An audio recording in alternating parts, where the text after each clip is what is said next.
Terminei meu casamento no dia seguinte ao nosso casamento. Isso aconteceu porque meu marido empurrou meu rosto no bolo, mesmo depois de eu ter pedido claramente para ele não fazer isso. Depois disso, a família dele disse que eu estava exagerando. Isso me fez me sentir cada vez mais sozinha e insegura, como se eu fosse a errada. Estou escrevendo porque preciso entender melhor essa situação. Tudo isso mexeu muito comigo.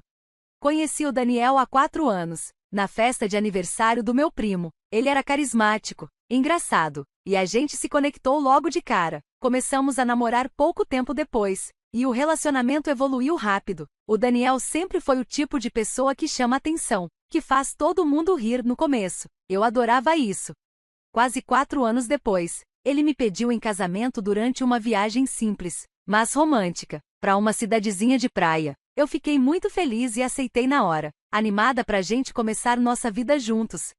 Mas, olhando agora, percebo que já tinham sinais de alerta que eu ignorei. Ele fazia piadas que passavam do limite. Por exemplo, uma vez, no aniversário de um amigo, ele jogou o próprio rosto no bolo. Todo mundo riu, mas o aniversariante ficou claramente constrangido. Outra vez, ele trocou açúcar por sal nos biscoitos que a mãe dele estava fazendo para um evento da igreja. Ele sempre pedia desculpas depois, e eu achava que ele não queria machucar ninguém, só era meio sem noção tentando ser engraçado.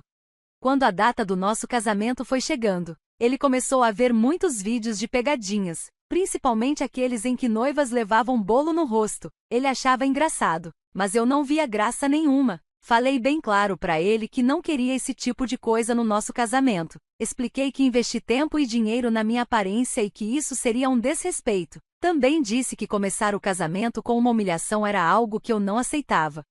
Ele me prometeu que não faria nada, até brincou me chamando de tensa. Mesmo assim, eu fiquei com um pressentimento ruim. Ele começou a agir estranho, desligava o celular rápido quando eu entrava na sala, e isso me deixava desconfiada. Mesmo com esses sinais, tentei acreditar que tudo ia dar certo, mas no dia do casamento, meu medo se confirmou. Ele esmagou meu rosto no bolo.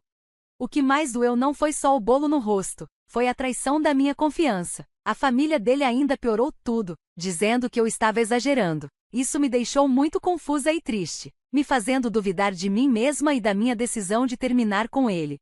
Desde então, tenho pensado muito sobre o que aconteceu, tentando entender se minha reação foi certa. Essa experiência foi muito dolorosa, e eu ainda não consegui encontrar paz. Gostaria muito de ter alguma opinião ou perspectiva sobre tudo isso, porque é difícil lidar com tantas críticas, principalmente de pessoas que eu confiava. E no momento em que entrei na sala no dia do casamento, por um segundo, eu achei que ele ia me fazer alguma surpresa sobre a lua de mel. Ultimamente, o Daniel começou a mostrar um interesse inesperado nos preparativos do nosso casamento. Ele começou a se envolver em coisas que antes nem ligava, como escolher o bolo e até opinar sobre o fotógrafo. No começo, eu fiquei super feliz por ele estar participando. Achei que ele finalmente estava levando o casamento a sério e queria fazer parte de tudo. Isso me deixou muito animada, mas essa alegria logo virou desconfiança por causa de umas atitudes estranhas. Numa janta com o melhor amigo dele, a namorada do amigo fez vários comentários esquisitos, tipo que o nosso casamento ia entrar para a história. Eles trocavam olhares e risadinhas, e sempre que eu perguntava do que estavam falando, eles só diziam que era uma piada interna e mudavam de assunto rápido. Achei muito estranho. Teve também a degustação do bolo. Lá, o Daniel começou a fazer umas perguntas nada a ver, tipo se o bolo aguentava peso ou se a cobertura era resistente. O pessoal da cafeteria ficou até meio perdido. Ele insistiu muito numa cobertura bem grossa, dizendo que ia ficar legal nas fotos. Eu só fiquei feliz que ele estava participando, então aceitei. Mas os sinais de alerta continuaram, faltando 5 semanas pro casamento. O irmão do Daniel, o John, que sempre foi quieto e respeitoso, veio nos visitar. Enquanto a gente conversava sobre os detalhes do casamento, o Daniel falou que tinha preparado umas surpresas especiais. O John na hora ficou sério e olhou pro Daniel de um jeito estranho, que na hora eu nem entendi. Na véspera do casamento, eu já estava desconfortável e resolvi conversar com o Daniel depois do jantar de ensaio. Falei com todas as letras que não queria nenhum tipo de brincadeira que estragasse minha aparência ou me envergonhasse, e que isso me faria repensar nosso relacionamento. Ele ficou na defensiva, disse que eu estava sendo paranoica e me acusou de estragar o clima do casamento com minhas suspeitas. Me senti culpada por duvidar dele, mas o meu pressentimento continuava forte. No dia do casamento, foi tudo uma mistura de emoção e ansiedade. Fiquei cercada pelas minhas madrinhas e pela minha mãe. Enquanto me arrumava, o cabelo ficou lindo, a maquiagem perfeita, e o vestido, que eu tinha escolhido com tanto cuidado, parecia de princesa. Todo mundo dizia que eu estava deslumbrante, e isso só aumentava minha vontade de ver a reação do Daniel. A cerimônia foi linda. Daniel estava super elegante de terno e parecia emocionado quando me viu entrando. Eu até chorei. Fizemos nossos votos, trocamos alianças, e nosso primeiro beijo como marido e mulher foi mágico. Naquele momento, eu realmente achei que tinha me preocupado à toa. A recepção também começou muito bem. Dançamos a nossa primeira dança. Ouvimos discursos emocionantes, com algumas piadinhas sobre o humor do Daniel, mas tudo tranquilo. A comida estava maravilhosa. Só que, mesmo com tudo indo bem, aquela sensação estranha não me deixava. Eu continuava em alerta. Aí chegou o momento de cortar o bolo. Era um bolo enorme, de 4 andares, coberto com fondant branco e enfeitado com flores de açúcar que combinavam com o meu buquê. Nossos amigos e familiares se juntaram em volta da mesa, animados para ver aquele momento tradicional. O fotógrafo já estava posicionado, pronto para registrar cada segundo. Daniel e eu, empolgados, pegamos a faca juntos para cortar o bolo pela primeira vez. A sala se encheu de aplausos e eu não conseguia parar de sorrir. Até minhas bochechas doíam de tanto que eu estava feliz. Mas o que aconteceu depois foi totalmente inesperado. Quando eu ia oferecer um pedaço de bolo para ele, senti a mão dele na parte de trás da minha cabeça. Antes que eu pudesse fazer qualquer coisa, ele empurrou meu rosto com força no bolo. Não foi um empurrão leve, foi forte mesmo. Meu rosto afundou no meio da cobertura.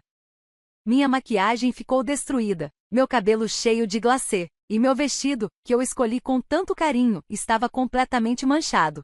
Todo mundo começou a rir. Daniel estava no meio das risadas, se divertindo como se aquilo fosse a coisa mais engraçada do mundo. Ele ainda passou o braço por cima de mim, toda suja de bolo, e falou: "Essa vai ser a foto do nosso casamento", como se tivesse sido o melhor momento do dia. Eu estava em choque, consegui me soltar do abraço, coberta de cobertura, e me virei para ele. Dei um tapa no rosto dele. As risadas pararam na hora. A expressão dele mudou de divertido para surpreso. O rosto dele ficou vermelho onde eu bati. "O que deu em você?" Falei com a voz embargada, já chorando, as lágrimas se misturando com o glacê no meu rosto. "Eu te disse para não fazer isso." Daniel parecia irritado e fez pouco caso do que eu estava sentindo. Ele só disse: "Ah, foi só uma brincadeira. Amor, se acalma, você tá fazendo drama." Senti um nó na garganta. Saí andando entre os convidados, todos em silêncio e visivelmente desconfortáveis. Fui direto para a suíte nupcial. Me tranquei lá e fiquei olhando pro espelho. Eu mal reconhecia a pessoa que vi ali, a maquiagem borrada, o cabelo todo bagunçado, e o vestido branco agora com uma mancha enorme de glacê. Tentei limpar, arrumar o que dava, mas era impossível. Nada voltava ao lugar. A raiva dentro de mim só aumentava. Daniel tinha prometido que não faria isso, e mesmo assim, fez. Fiquei ali sozinha por quase 20 minutos, até que comecei a ouvir gritos vindos do salão. Parecia uma discussão. Encostei perto da porta para escutar melhor. Reconheci a voz do John, o irmão do Daniel, aquele que normalmente é quieto. Ele estava gritando, claramente irritado e decepcionado. "Você não muda, né? Você prometeu para ela que não ia fazer isso." 5 minutos depois, o barulho diminuiu, e aí escutei batidas na porta da suíte. Era o John. O rosto dele estava vermelho, e ele parecia mais abalado do que eu já tinha visto. "Você tá bem?" ele perguntou. Eu nem consegui responder, só balancei a cabeça. "Daniel quer te dizer uma coisa", ele continuou. O maxilar dele estava travado, claramente segurando a raiva. Eu não queria ver o Daniel, mas acabei concordando com um aceno.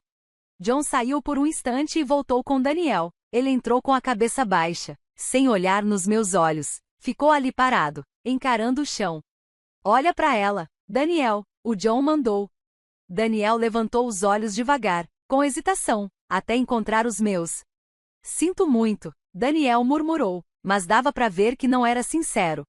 "Olha nos olhos dela quando for se desculpar", disse o John com uma voz tão séria que até eu fiquei sem saber o que dizer. Daniel se ajeitou, me encarou com mais firmeza e repetiu: "Sinto muito, tá? Eu não achei que você fosse reagir desse jeito. Era só pra ser engraçado. Mas dava pra sentir que aquelas palavras estavam vazias. Ele só estava dizendo aquilo porque o John estava ali, não porque ele realmente se arrependia. Foi nesse momento que caiu a ficha. O homem com quem eu ia me casar passou por cima de um limite que eu tinha deixado bem claro. Ele me envergonhou na frente das pessoas mais importantes da nossa vida e ainda não conseguia entender por que eu estava tão magoada. O que me pegou de surpresa foi a reação do John. Sempre vi ele como alguém calmo, gentil, e agora ele estava furioso, quase irreconhecível. Isso me deixou ainda mais abalada. John insistiu pra gente voltar pra recepção juntos. Quando chegamos, o ambiente estava estranho. Quase ninguém fazia contato visual. Muitos fingindo estar concentrados na comida ou cochichando sobre o que tinham acabado de ver. Nem mesmo a música animada que o DJ colocou conseguiu levantar o clima. Sentei na nossa mesa e mal consegui tocar na comida. Evitava olhar para as pessoas. Daniel, por outro lado, fingia que nada tinha acontecido. Ria, conversava com os amigos e de vez em quando passava o braço por cima de mim como se estivesse tudo bem, mas nada estava bem. Eu me sentia humilhada, com raiva e, acima de tudo, traída por alguém que devia me amar e respeitar. A noite seguiu super tensa, e a festa acabou bem antes do planejado, às 20h27. Era pra gente comemorar até meia-noite, mas vários convidados começaram a ir embora mais cedo, se desculpando, provavelmente por causa do clima pesado. Eu não conseguia mais ficar perto do Daniel. Quando John se ofereceu para me levar de volta pro apartamento, aceitei na hora. Daniel até pareceu incomodado, mas não falou nada. Acho que os olhares do John seguraram ele. O caminho foi silencioso no começo. Eu fiquei olhando pela janela, tentando segurar o choro, até que John falou, baixinho. Sinto muito pelo que aconteceu, e desculpa por ter perdido a paciência. Normalmente não sou assim, mas é que já vi isso acontecer muitas vezes. Curiosa, perguntei, como assim? John respirou fundo, com uma expressão de tristeza no rosto. O Daniel sempre foi assim. Gosta de usar momentos importantes para fazer brincadeira e deixar os outros desconfortáveis. Ele acha engraçado. Aquele era um lado do Daniel que eu nunca tinha visto. Enquanto John falava, eu comecei a montar um quebra-cabeça que nem sabia que existia. Ele contou que, desde pequeno, Daniel fazia esse tipo de coisa. Em aniversários, por exemplo, ele jogava bolo no John, ou até quebrava os presentes dele só para rir. Uma vez, trocou as velas normais do bolo por aquelas que não apagam nunca, só para ver o John frustrado. Depois ainda enfiou o rosto do irmão no bolo na frente de todo mundo. Na formatura do John, Daniel trocou a beca dele por uma muito menor. Bem na última hora, John teve que sair correndo para arranjar outra. Os pais deles nunca deram muita atenção para isso. Achavam que era só coisa de irmão mais novo sendo brincalhão. John me contou que passou a vida toda aguentando as brincadeiras do Daniel, mas disse que, no próprio casamento dele, Daniel passou dos limites. Aquilo fez John enxergar o irmão de outro jeito, não só como alguém imaturo, mas como alguém que realmente se diverte às custas dos outros, envergonhando as pessoas. Com um olhar triste, John falou que talvez já devia ter previsto o que aconteceu comigo. Ele sabia como Daniel era, e se desculpou por não ter me alertado antes. Ele achava que, num dia tão importante como o nosso casamento, Daniel ia ter bom senso. Depois de tudo, me peguei pensando se talvez eu estivesse exagerando ao considerar terminar com o Daniel por causa disso. Mas John foi o primeiro a me apoiar. Disse que eu merecia mais, alguém que me respeitasse de verdade. Ele até se ofereceu para me ajudar, caso eu decidisse terminar, e garantiu que estaria do meu lado. Enquanto eu tentava pensar sozinha, Daniel mandava mensagem atrás de mensagem, como se não tivesse feito nada demais. A gente devia estar curtindo nosso começo de vida juntos, mas ali estava eu, pensando se aquilo já era o fim, tudo por causa de uma brincadeira sem noção. Na manhã seguinte, eu tomei minha decisão, pedi o divórcio. Daniel não acreditou, ficou em choque. A reação dele só confirmou para mim que eu estava certa. A família dele também começou a me mandar mensagens, dizendo que eu estava exagerando, que estava sendo irracional. Mas não era só por causa de um pedaço de bolo, era sobre respeito e confiança, coisas que ele quebrou, justo no nosso casamento, o dia que deveria ser um dos mais felizes da nossa vida.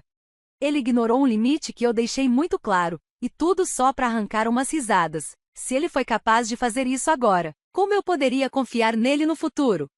Não foi só um momento ruim, foi um sinal de que isso podia virar um padrão, um desrespeito que eu não queria mais aceitar. No dia seguinte, Daniel voltou para casa, mas para mim, já era tarde, eu estava decidida. Ele agia como se estivesse tudo bem, como se esperasse que eu esquecesse o que aconteceu. Quando falei sério sobre o divórcio, ele ficou com raiva, disse que eu estava sendo ingrata, que eu não tinha senso de humor, e que estava destruindo a vida dele por causa de uma brincadeira. Ele nem tentou entender meu lado. Naquela noite, fui para casa da minha melhor amiga, FFR. Eu não aguentava mais ficar perto dele, contei tudo para ela, e ao contrário de outras pessoas, ela realmente entendeu por que eu estava tão mal. Ela disse que o problema não era só o bolo, era o desrespeito total pelos meus sentimentos e pelos meus limites. Curiosamente, além da FFR, o único que também me entendeu foi o John, irmão do Daniel. Ele me apoiou desde o começo, e disse que entendia minha decisão. Agora, tô pensando seriamente em pedir o divórcio, ou talvez até uma anulação, já que o casamento só tem 5 dias. Alguém comentou que isso seria possível, e essa ideia mexeu comigo. Será que eu tô errada em querer acabar com meu casamento só porque ele enfiou meu rosto no bolo, mesmo depois de eu ter deixado claro que não queria isso? Depois que compartilhei o que aconteceu online, recebi um monte de mensagens de apoio. Muita gente sugeriu a anulação, coisa que eu nem tinha considerado no começo. Acho que eu estava tão abalada que nem pensei nisso. Conversei com um amigo que é advogado, e ele disse que sim, é possível pedir a anulação, já que o casamento foi recente e pelas circunstâncias. Ainda não entrei com o pedido, mas pretendo fazer isso nas próximas semanas. Deve ser mais simples que um divórcio completo. Ainda mais porque foi tudo tão rápido, e porque o que deveria ser um começo feliz já parece uma mentira. Quanto à lua de mel, a gente ia viajar no dia seguinte pro Havaí, uma viagem de 7 semanas que planejamos por meses. Mas, claro, isso nunca aconteceu. Daniel ainda tentou me convencer a fazer a viagem. Disse que já estava tudo pago e que poderia ser uma chance pra gente se reconciliar. Mas eu não conseguia nem imaginar passar 4 semanas trancada com alguém que tinha acabado de me humilhar daquele jeito. Falei que, se ele quisesse ir, que fosse sozinho. Agora, além de tudo, ainda temos que lidar com o estresse de tentar cancelar ou conseguir reembolso da viagem. No dia seguinte à minha primeira postagem, fui até o apartamento, tecnicamente nosso, mas já não me sentia em casa lá, para pegar minhas coisas. Aceitei a oferta do John para me acompanhar, e foi a melhor decisão. Eu estava nervosa por ter que ver o Daniel de novo, mas ter o John comigo me deixou mais segura. Quando chegamos, o Daniel pareceu surpreso por ver o John junto. Ele logo começou a repetir que tudo tinha sido só uma brincadeira, que não queria me machucar. Tentou me abraçar, mas eu me afastei. Ele foi me seguindo pelo apartamento, implorando pra gente tentar resolver, mas tudo o que eu conseguia pensar era em como ele tinha destruído minha confiança e mentido. Eu não via motivo para acreditar em mais nada que ele dissesse. Quando Daniel percebeu que o John estava ali para me ajudar, e não para convencer a ficar, ele perdeu o controle, ficou com o rosto vermelho, começou a gritar, dizendo que o John estava me virando contra ele, que queria me roubar. John ficou calmo e respondeu: ela tomou a própria decisão, foi você quem causou isso. Aí os dois começaram a discutir sobre várias coisas do passado. Aquilo só deixou ainda mais claro para mim que eu estava fazendo certo em ir embora. Durante a discussão, Daniel virou para mim e, do nada, disse com frieza: você precisa crescer e superar isso, já passou. Ouvir isso de alguém que claramente nunca amadureceu foi, no mínimo, irônico. Em um momento, ele até tentou me impedir de levar uma caixa com meus livros. Disse que a gente precisava sentar e conversar como adultos. Fiquei chocada com a hipocrisia, vindo de alguém que me expôs daquele jeito e agora queria bancar o maduro. John interveio, mandando Daniel se afastar. Isso só piorou a gritaria. Enquanto eles discutiam, eu continuei empacotando minhas coisas. Daniel tentou me puxar para a briga, mas John ficou entre nós, me protegendo. Graças a ele, consegui terminar de juntar tudo em paz. Demorei umas 5 horas para embalar o essencial. Deixei algumas coisas para trás, pensando em buscar depois ou simplesmente deixar para lá. Durante tudo isso, o Daniel ficava indo de um extremo ao outro, pedia desculpa, depois ficava bravo, depois começava a acusar o John de estar contra ele. Disse até que o John estava tentando me roubar. Quando finalmente saímos, Daniel bateu a porta com tanta força que achei que ia quebrar. No caminho pro carro, ainda ouvi um barulho alto vindo de dentro, provavelmente ele jogando alguma coisa. John me ajudou a levar tudo para casa da FFR, onde tenho ficado ultimamente. Mais tarde, soube por um amigo que o Daniel estava culpando o John por tudo, dizendo que ele sempre quis me roubar e que agora estava aproveitando a chance. Isso foi tão absurdo. John e eu nunca tivemos nada além de uma relação educada e distante. A gente só se falava mesmo em encontros de família, e mesmo assim, sem muita intimidade. A ideia de que o John estava me roubando era ridícula. O Daniel só queria culpar qualquer um, menos ele mesmo. A reação da minha família também foi bem frustrante. Eles me encheram de mensagens, pedindo para eu pensar em fazer terapia e não acabar com o casamento por um erro. Minha mãe até teve a coragem de dizer que todo casamento tem problemas, e que fugir no primeiro sinal de dificuldade não era justo, como se me humilhar publicamente no dia do casamento, depois de tudo que prometeu, fosse só um probleminha. Eles só pararam quando eu ameacei cortar relações se não conseguissem me apoiar nesse momento difícil. Aí, ficaram quietos de vez. Já faz mais ou menos uma semana desde o casamento, e as coisas começaram a acalmar. Ainda estou na casa da FFR, mas estou procurando o meu próprio AP. O Daniel diminuiu um pouco as mensagens, mas de vez em quando ainda manda texto pedindo reconciliação ou dizendo que estou jogando tudo fora por bobagem. Tenho ignorado quase tudo isso. Conversei com o advogado sobre a anulação do casamento e ele me orientou a guardar todas as mensagens em que o Daniel admite o erro, caso ele tente contestar depois. O John, sempre super gentil, se ofereceu para dar um depoimento, se eu precisar. Agradeci muito. Curiosamente, algumas pessoas começaram a sugerir que eu deveria dar uma chance pro John. Achei engraçado. Fiquei até curiosa, me perguntando se ele teria algum interesse escondido. Depois que peguei minhas coisas no AP do Daniel, resolvi testar e chamei o John para tomar um café. Só nós dois, mas ele recusou com jeitinho. Explicou que já está em um relacionamento há uns 3 meses com alguém do trabalho. Ele foi super respeitoso e disse que eu precisava de um tempo para me curar, e que qualquer envolvimento entre a gente poderia só complicar ainda mais as coisas com o Daniel. Isso só me fez admirar mais ele. Ficou claro que o apoio dele era sincero, sem segundas intenções. O John tem sido muito gentil. Às vezes manda mensagem só para ver se estou bem. A gente combinou de continuar amigos. Mostrei esse post para ele, e ele até ficou animado com os comentários. Achou engraçado o pessoal dizendo que ele ainda pode ter sentimentos por mim. Foi um momento leve no meio de tanta coisa pesada. No momento, estou focando em cuidar de mim. Voltei ao trabalho depois de tirar só alguns dias, não dava para tirar uma licença longa. Estou procurando um novo lugar para morar e tentando lidar com tudo que aconteceu. Quero começar terapia, não para salvar o casamento, como minha família queria, mas para curar a dor, a decepção e a vergonha que tudo isso me causou. O apoio de vocês tem sido incrível, me faz sentir que meus sentimentos são válidos, que estou sendo compreendida, e que não estou exagerando. Alguns perguntaram sobre as fotos do casamento. Sim, infelizmente o fotógrafo capturou o momento do bolo, aquele mesmo da brincadeira infeliz. O amigo do Daniel contratou outro amigo. Eu ainda não vi essas fotos, para falar a verdade. Nem tenho vontade de ver. Parece que o Daniel tem essas fotos e pode fazer o que quiser com elas. Mas agora, isso não me preocupa mais.